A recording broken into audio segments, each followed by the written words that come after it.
Hello everyone, welcome back to another video on the channel. Today will be my game week 6 transfer plans. I'll make you guys a wildcard draft because I know so many are on wildcard. I'll show you my team for game week 5 and how it's gotten on.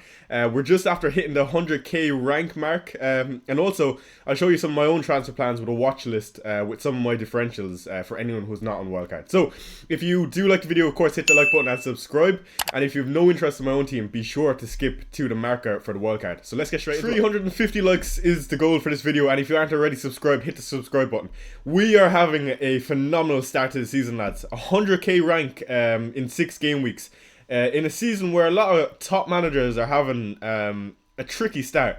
Now, I don't think I'm doing anything different except choosing the players that I think are going to do well.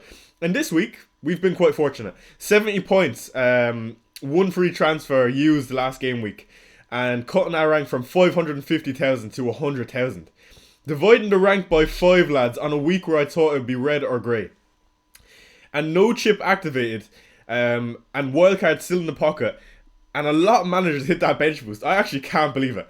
At the start of the game week, in my deadline stream, I talked about how this was going to be damage limitation with no obvious captaincy this game week. Fortunately enough, lads, we've managed to do it.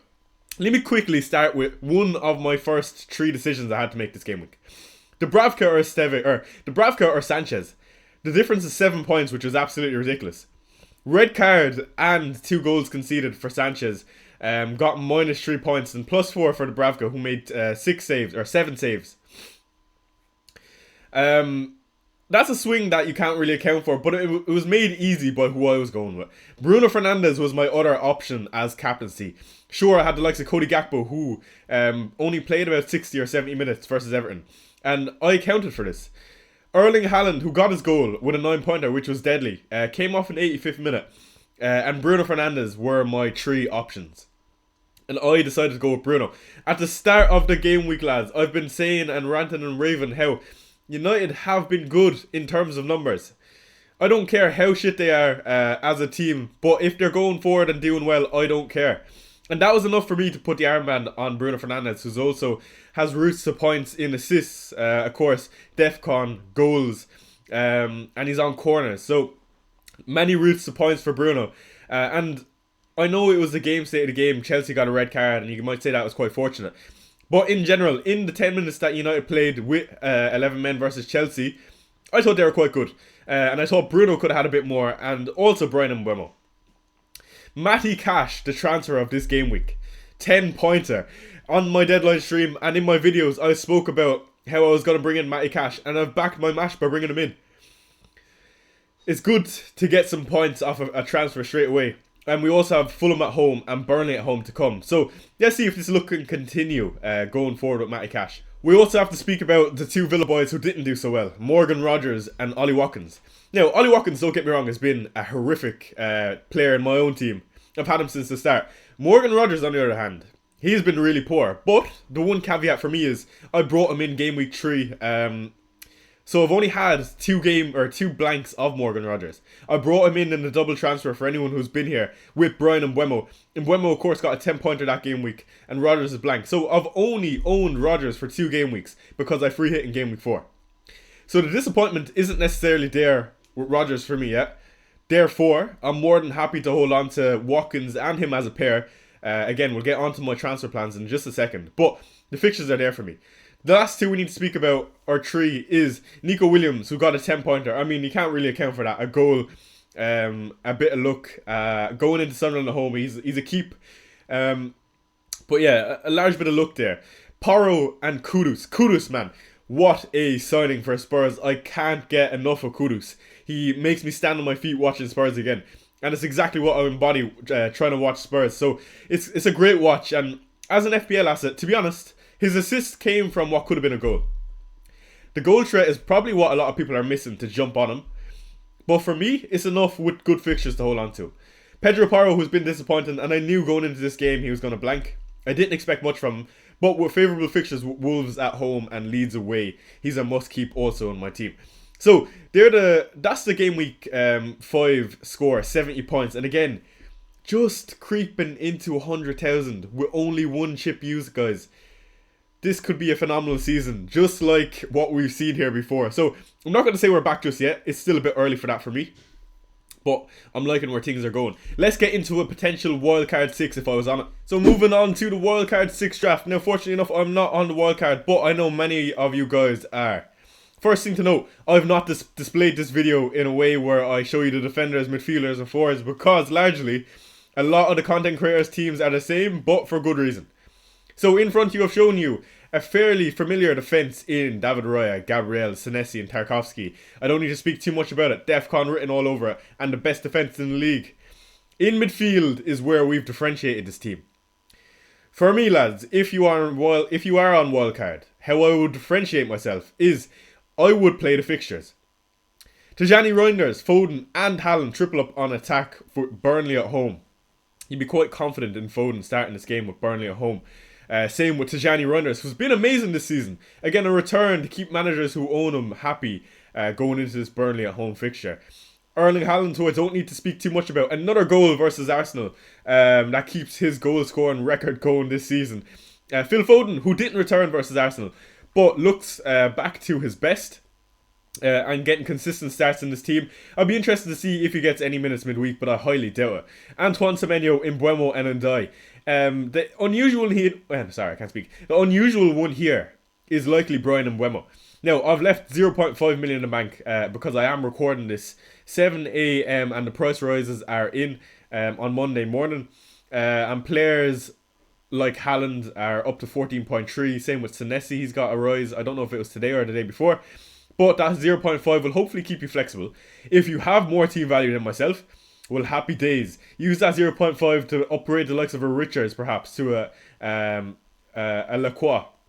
Or, for example, if you don't want a Joe Rodon, maybe bring him up to an Anderson. So, yeah, Brian Mbeumo, I think he's been one of United's best players this season. Maybe Matthias de Ligt you'd put ahead of Brian Mbeumo or Bruno. But Mbeumo has looked phenomenal for me. He's just not got the returns yet. And I think they're to come. Brentford away for him. And then Sunderland at home. I mean, it'd be a great captaincy option in 7. If you're not going with Erling Haaland versus Brentford away. Or an Arsenal asset with West Ham. Iliman Ndiaye, who had a great performance versus Liverpool. Great for DEFCON. On penalties. Good goal threat. And looks one of the main men here in this Everton team that's been transformed by David Moyes. Antoine Semenyo, who's the highest price raiser of the season. Again, I don't need to tell you too much about Semenyo. Now that he's on penalties, he has that opening Leeds fixture, which I think is great. Victor Gyökeres is the last one with Strand Larsen on the bench. Strand Larsen has just signed a new contract for Wolves. He got 45 minutes versus Leeds. I think he's a great option going forward. Now, the fixture, you could say, against Tottenham isn't the best this game week, and you could fit him into this team. Maybe you want to bench a Gyökeres with Newcastle away, perhaps. But Strand Larsen's going to be back, guys, and he has the nice fixtures down the line, I believe in 8 with Burnley and Sunderland down the line. So I'd be looking in the future to see how I would fit Strand Larsen in. Now, there's one player, or maybe 2 players missing in this team who you'd like to have. João Pedro, he's the first one for sure. For me, Pedro is a great option, no doubt about it. Got more minutes than even I expected versus United with 10 men. But for me, with Pedro, with the fixture congestion and no Palmer, I feel like things are going to get tight for Chelsea with Champions League, of course. And you could say even 75-minute Pedro is worth it. But I'm trying to use those funds elsewhere. Go with a Brian Mbeumo who doesn't have those midweek games. Because that is the direct replacement for a João Pedro. You could drop Mbeumo down, bring Strand Larsen up to a Pedro if you prefer. Again, the team is quite flexible like that. Or do the same with Phil Foden. But I think there is a world where we will want both Palmer and Saka eventually down the line. And therefore, the midfielders you'd upgrade for those two are Foden and Mbeumo. So doubling up on Chelsea might be the play in game week 8. But for now, I'm happy to go Pedro list if I'm on wildcard 6 and attack the game weeks. So I think there's a lot of value in being able to attack the game weeks to come. And I do quite like it. So that is the game week 6 wildcard draft. Again, I'm not trying to bore you guys. This is not going to be the only draft you're going to see this week. Only for food for thought. This is not the direct team I would go for. But it would be along the lines of this. And I would make my moves accordingly. Again, I'm not trying to tell you who to pick. I don't know because I'm not the best manager ever. It's just about taking all the best ideas from the people you trust and putting them in one place. So do let me know in the comment section what are some of your dilemmas. I'm going to get back to every single question possible. And let's get straight into my team selection for Game Week 6. So the triple captaincy is indeed active, lads. Let me quickly run through the team and I'll give you some of my thoughts for this game week in Game Week 6. On goal, we've got Robert Sanchez. 3 at the back in Matty Cash, Porro, Nico Williams. 5 in midfield in Cody Gakpo, Bruno Fernandes, Mohamed Kudus, Mbeumo, Rogers, and 2 up top in Watkins and Haaland with the triple captaincy. First off, let me quickly move on to some of my dilemmas. And I think the only things you'd note in this team, dilemmas-wise, is perhaps Robert Sanchez, Morgan Rogers, and Ollie Watkins. For me, no chance I'm getting rid of Rogers and Watkins. Unless in midweek we see some weird situation where Watkins maybe gets 90 and so does Rogers. I'd be more put off for Rogers then at that point. More so over Watkins. Again, 2.5 million in the bank. 1 free transfer to work around with. I've left myself in a position where I'm quite flexible. Fortunately enough, I have Haaland already in place. That brings me 2 transfers ahead of anyone else. And managers who are on wildcard are giving me an opportunity with Fulham at home for the 2 Villa boys. I say 3 Villa boys. And also Burnley at home next week. I wish I could display my free hit, or my Game Week 7 team, because it almost looks like a free hit. And not many managers are going to own him. For example, Bruno Fernandes and Bryan Mbeumo, who have Sunderland at home in Game Week 7. Watkins, Rogers, and Matty Cash. I know it's Villa, but with Burnley at home next week. Porro and Kudus with Leeds away next week. The team looks brilliant on paper for next week, and not bad this game week with a lot of home fixtures.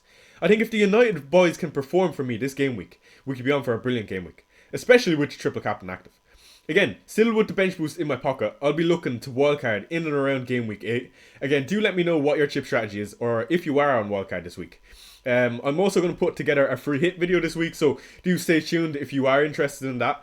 But yeah, this game week, what are my transfer plans, Shy? Actually, let's just bring up the transfer plans graphic, and we can quickly discuss it. So there are a few options for me. I don't have a keeper option here, but I could be making that move. The first one is Donnarumma. Again, he's not on this graphic, but with Robert Sanchez potentially, he is serving his suspension midweek, but with him potentially still missing out because how stupid that red card was, I might be looking to get rid of Sanchez. But let me quickly talk about the graphic I have in front of you. I've divided the graph into wildcard 8, which is my own strategy, the general good transfer this game week, and then the differential transfer. Let's quickly talk about my own team. So for my own team, Josko Guardiola, Phil Foden, and Donnarumma and Strand Larsen would be my 4 options. Guardiola for Esteve leaves me set up in a way where I don't necessarily have to wildcard in 8 because I'll have a more flexible team with potentially triple City down the line if I bring in another midfielder. Phil Foden is the aggressive play, which embodies everything I am as a manager, and I would love to do that move personally, but I'm happy to hold off for now. I think with me potentially having some issues in my team, the only way I think I could do that is if Cody Gakpo gets significant minutes in midweek, which I don't think is a likely scenario. But Gakpo is looking like he's going to be a 70-minute man. I would love to see consistent 90s from him, but I don't think that's going to be the case. So attacking the game week might be the play for me, bringing in Phil Foden. Again, I am unsure. Strand Larsen, who again, if I'm not on wildcard, or even this game week with Tottenham, isn't a bad fixture, realistically. So those are my options this game week. I think it is largely going to be a City asset. Again, looking at the fixtures, City by far have the best 3 next 2, Burnley and Brentford, if I am on wildcard 8. Let's move on to the best general options this game week. So again, Senesi, who's got DEFCON in every single game, Leeds, Fulham, Crystal Palace, Forest. I don't need to speak much about Senesi. Again, he's got a price rise to 4.7 now. Antoine Semenyo, who picked up DEFCON last game week. I mean, this guy can do everything, and he has decent fixtures in Leeds, Fulham, Crystal Palace, and Forest also. And he's on penalties. I mean, no brainer if you're on wildcard for me. Victor Gyökeres, which is one we need to speak about a small bit more. He has Newcastle away, West Ham, and Fulham. I think he is going to be a striker who's going to get easily 15 to 20 goals this season for Arsenal. But the minutes don't seem to be quite there just as of yet for Arsenal. Again, midweek congestion for Arsenal also, and a tough fixture with Newcastle away this game week. He's one definitely to monitor, and I'm happy that I'm not on Gyökeres just yet, even though he's good fixtures. The reason is, I love the idea of being on Wildcard 8 because it is after the international break. I give myself, 3 weeks more of data, so from 6 to 8. And also the international break, which is the spell of 2 weeks. So I'll be able to see any injuries that arise. I can see what point Arsenal and Gyökeres are at if Gyökeres is firing on the international duties. And I also get to just wait and see what everyone else do. Everyone else on Wildcard 6 are going to pick a similar enough team, because I think there is a template for a good reason.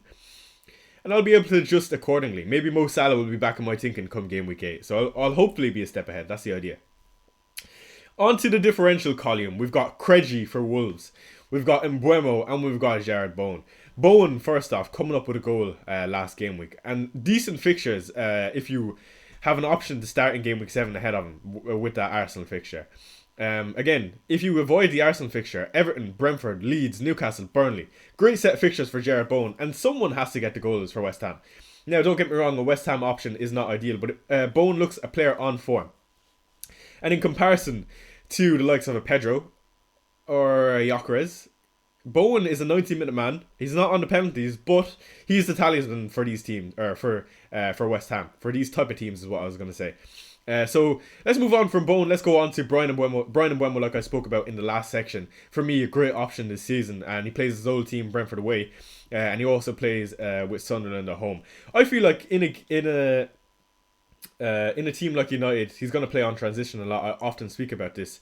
And it's going to be the same in big fixtures like Liverpool, even Brighton. They'll be looking to play on the transition, and there's no better player in the league than Mbeumo than that. So he would be one of the differential options I'd be looking at. Sure, it might be justified to go to a Bruno though for 1 million more. But at that point, would you not just go for a Phil Foden in my eyes? So next we have Craigie, a centre-back who's playing in midfield.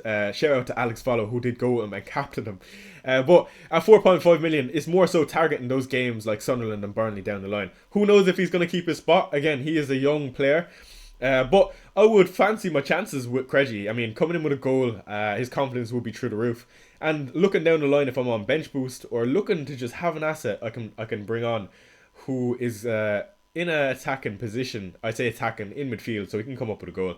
But just an option to think about for now. Not one Manny will be bringing in, but if you are on Wildcard looking down the line, you might consider.